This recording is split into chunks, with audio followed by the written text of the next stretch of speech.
Hello students. तो बेटे this is 9th lecture, day 9 है। और इसमें बेटे I am going to discuss the 7th question of probability NCERT. Now कहता है टू कॉइन्स आर टॉस्ड। तो अगर हमने टू कॉइन्स थ्रो किए हैं तो सबसे पहले सैम्पल स्पेस लिखेंगे।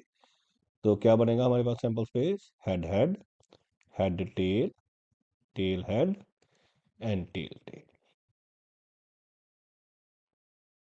अब उसने बोला है क्वेश्चन में ई क्या है हमारे पास?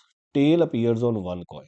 तो tail appears on one coin, tail होना चाहिए किसी भी एक कॉइन पे। तो हेड टेल आ जाएगा और टेल हेड आ जाएगा। एक कॉइन पे टेल होना चाहिए। दूसरा कहता है वन कॉइन शोज हेड। तो वन कॉइन शोज हेड क्या बनेगा? एक कॉइन पे हेड होना चाहिए, तो क्या बनेगा? Head tail and tail head. तो कॉमन क्या आएगा? कॉमन दोनों ही सेम आ जाएंगे, head tail and tail head. अब प्रोबेबिलिटी ऑफ ई कितना बनेगा बेटे? टोटल 4 केसेस बने।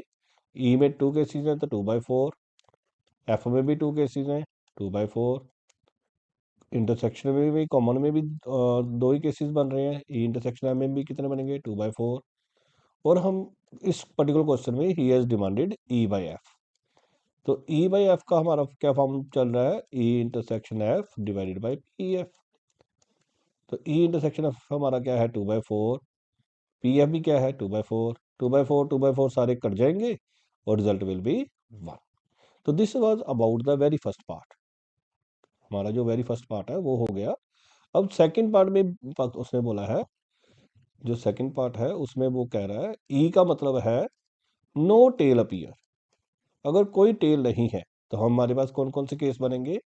हेड हेड, सिर्फ यही बनेगा क्योंकि कोई टेल नहीं लेनी है। और एफ क्या है? No head appear. तो नो हेड अपीयर मतलब दोनों टेल, और दोनों में कॉमन कुछ भी नहीं है, एम्प्टी।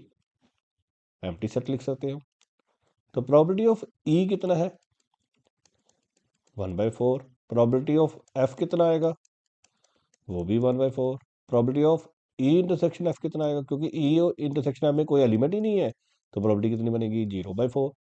और probability of E over F अगर हमने निकालना है तो क्या फॉर्म चल रही है हमारी? E intersection F divided by P F.